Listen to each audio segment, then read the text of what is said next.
Jadi kami dalam mengumpulkan dan mengambil alat bukti pasti dilakukan follow the money ya. Gitu. Jadi uang itu alirannya pasti kemudian kami telusuri, begitu ya. Kami kaji dari sisi apakah bisa diterapkan pasal-pasal lain selain pasal suap dan gratifikasi, gitu ya. Dari pasal 12 huruf A kecil maupun 12B besar. Tetapi kami juga kaji kemungkinan diterapkannya pasal-pasal lain selain pasal suap. Satu. Kedua, kami pastikan KPK juga terus telusuri uangnya tadi itu, aliran uangnya dalam bentuk perubahan aset-aset ataupun kemana aliran uang itu diberikan. KKB Papua, Lukas NMB bisa dijerat hukuman seumur hidup jika terbukti kucur dana ke OPM.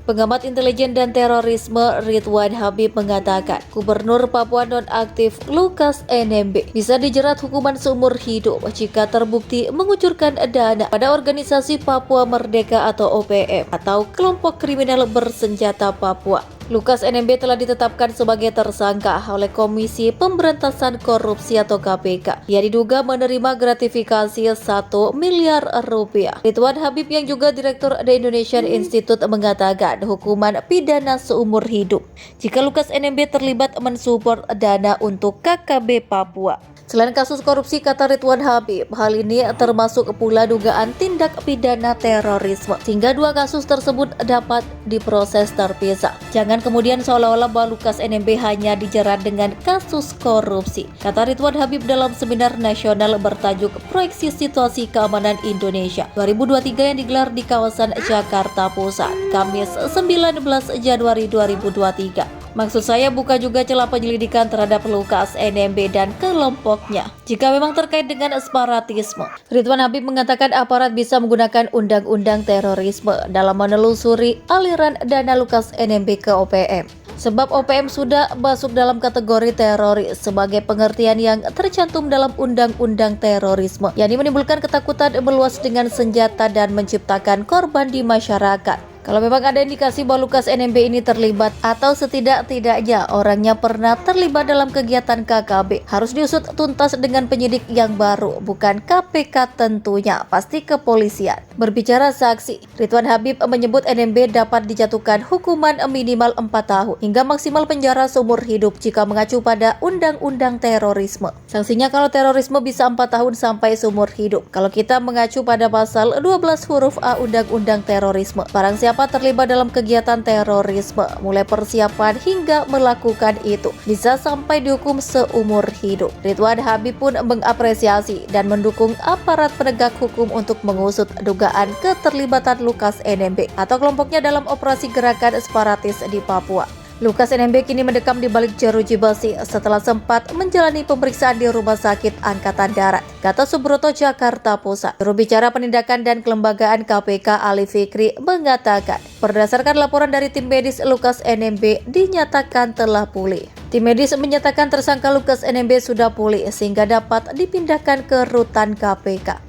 Saat itu katanya selain kasus korupsi, KPK juga sedang bekerja menelusuri apakah ada aliran dana dari Lukas NMB ke KKB Papua atau OPM. Jika terbukti ada, maka Lukas berpeluang dijerat hukuman penjara seumur hidup. Sebetulnya Wakil Ketua KPK Alexander Marwata menyatakan pihaknya akan menelusuri dugaan aliran dana korupsi Lukas, termasuk peluang mengalir ke KKB Papua atau PM. Pernyataan ini disampaikan Alex saat dimintai tanggapan terkait pemeriksaan istri Lukas, Yolce Wenda, mengenai ada atau tidaknya aliran dana kepada salah satu tokoh OPM. Apakah ada keterkaitan yang bersangkutan dengan kelompok yang selama ini berseberangan dengan pemerintah dan seterusnya? Pasti akan didalami. Kami kaji apakah bisa diterapkan pasal lain selain pasal suap dan gratifikasi, jadi pasal 12A atau 12B. Kami juga kaji kemungkinan penerapan pasal lain selain suap, ujar Kepala Bagian Pemberitaan KPK Ali Fikri pada Sabtu 14 Januari. Adapun Lukas NMB ditetapkan sebagai tersangka dugaan suap dengan gratifikasi pada September 2022 lalu. Namun KPK kesulitan memeriksa Lukas karena tidak bersikap kooperatif. Ia terus mengaku sakit. Sementara itu simpatisannya menjaga rumah Lukas dengan senjata tradisional. Hingga akhirnya Lukas ditangkap di salah satu rumah makan di distrik Ambepura, Jayapura, Papua pada Selasa 10